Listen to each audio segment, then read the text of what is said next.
Hi people, I just finished Masters of That by Olivie Blake, and I have to say that I wonder how she manages to create this amazing bunch of characters, these amazing storylines, these plots, where I will say that the tagline will be like, expect the unexpected. I mean, uh, yeah, yeah, I mean, yeah, I don't even know how to begin to make this review. When you begin this book, you find these characters who are not mortal.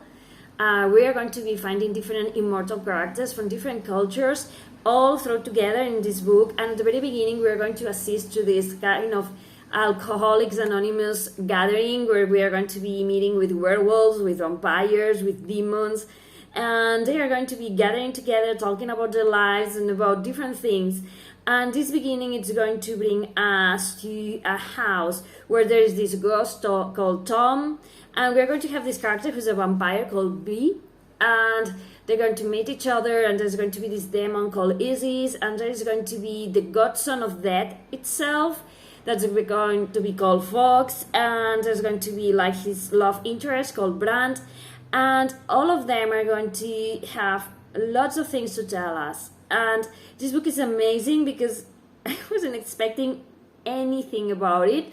I had read that it had like vampires on it, and I was expecting like, I don't know what I was expecting, but this book surpassed everything that I was expecting. I did love the characters. I did love how uniquely crafted every one of them is. I love how inherently human and inhuman some of them are.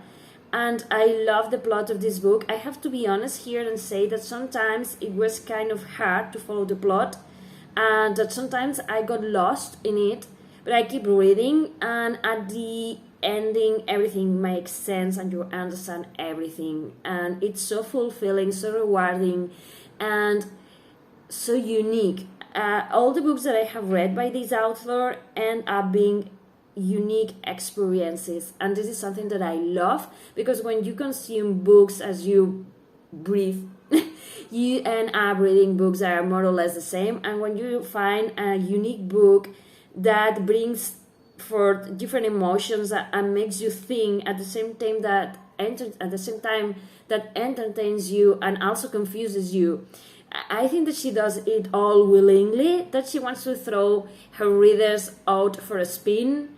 This book is going to make you think about what makes a person human.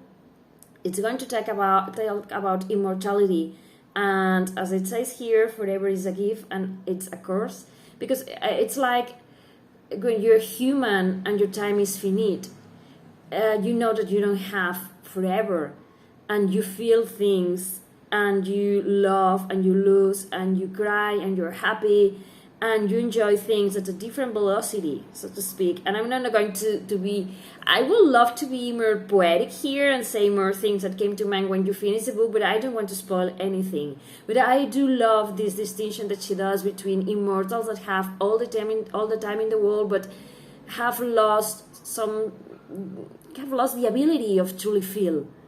And I love that you have mortal beings who want to be immortal and lament the loss of feeling, and you have immortal beings who want to be immortal and are surpassed by all these feelings and all these emotions that suddenly are presented to them. And I love that this book makes you think about love and choice, and the ability that we have of choosing to love and to live, even if sometimes it hurts. And it's like everything is in balance. You cry and then you're happy, and you know that you're going to lose some battles and you're going to win something, and that the important thing is what you do with the time that's given to you. And I love that we have these characters who are trying to live as best as they can. I love that we have this vampire that's being confused by her abilities and by what he has to pay for them.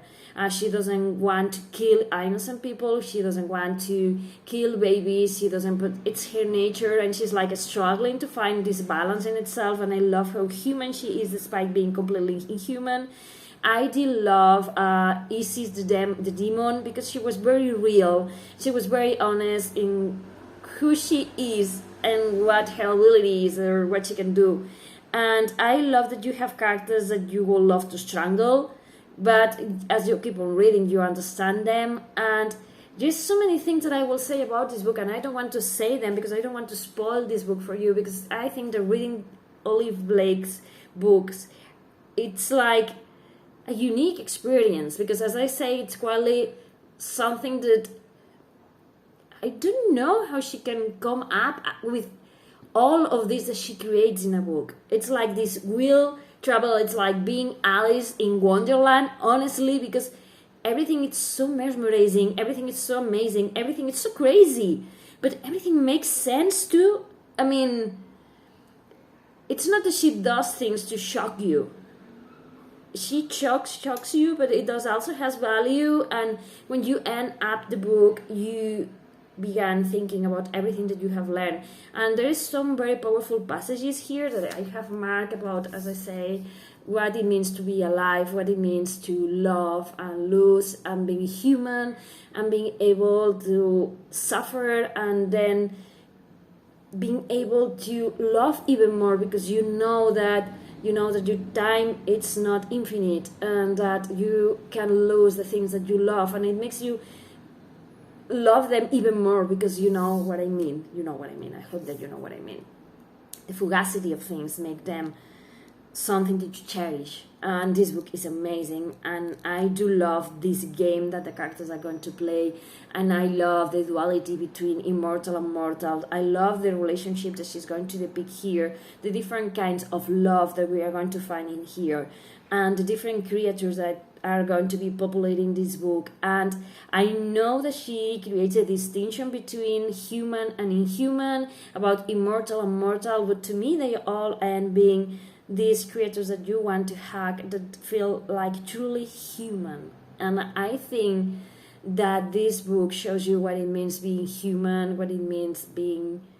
Oh, you have to read this book. I'm not going to say much more about it. And I think that she's an author for me, because as I say, I love being surprised with all her books, and I don't know how she creates all that she does. I mean, what she has in her head to spoon all these marvelous books with all these amazing characters and very unique perspective, very unique characters, very well-rounded stories, amazing things that are completely unexpected and amazing for that. So yeah, I'm not going to say much more. You have to read one of her books, all of her books. If you began with one of them, you're going to love everything that she writes.